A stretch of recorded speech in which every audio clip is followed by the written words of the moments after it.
Hello' everyone, কি খবৰ সকলোৰে? আশা কৰিছোঁ সকলোৰে ভাল। আকৌ বহু দিনৰ মূৰত এটা ভিডিঅ' শ্বুট কৰিছোঁ দিবলৈ। এই ভিডিঅ'টো হৈছে 11th মে'ৰ। সেইদিনাখন আছিলে আমাৰ ছোটা ৰনৰ বাৰ্থডে' আৰু ৰাতিপুৱা সোনকালে উঠি দেখিছোঁ বতৰটো খুব বেয়া, বৰষুণ দিব চাগে।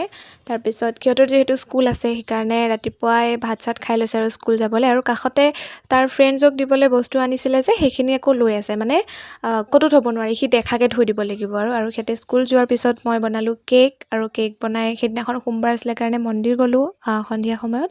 তাৰপিছত আকৌ যিহেতু কোনোবা আহিব বাৰ্থডে' বুলি, সেইকাৰণে গৈছোঁৱে যিহেতু বজাৰো কৰি আহিলোঁ। আৰু দিনটো কিবা কিবি কৰি থকাৰ কাৰণে খুব ভাগৰ লাগিছে, সেইকাৰণে জল্দি বজাৰখিনি কৰি লৈ পেলাই ঘৰ গ'লোঁ। আৰু যিহেতু সোমবাৰ আছিলে সেইকাৰণে মানে মাংস নিয়াৰ কথা নাছিলে আমি, কিন্তু আলহী আহি গ'ল যিহেতু সেইকাৰণে মাংসও ল'লোঁ।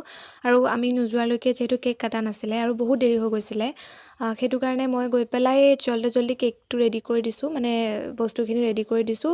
আৰু সেইদিনাখন মাহীও ডিউটি গৈছিলে, চ' মাহীও আহি পাইছে আৰু আমিও আহি পাইছোঁ, গতিকে চবৰে ভাগৰ লাগি আছে। আৰু ভাগৰে কামখিনি একেবাৰে শেষ কৰোঁ বুলি একদম ৰোৱাই নাই, আৰু মানে মই কাপোৰো খোলা নাই, লগতে কামত লাগি গৈছোঁ মানে, আৰু ভাত বনোৱা। আৰু তাৰপিছত দিনতে মোক খুৰী এগৰাকীয়ে অকণমান আমৰ টেঙা খাবলৈ দিছিলে, কিন্তু মই সেইখিনি খাবলৈ সময়ে নাপালোঁ মানে।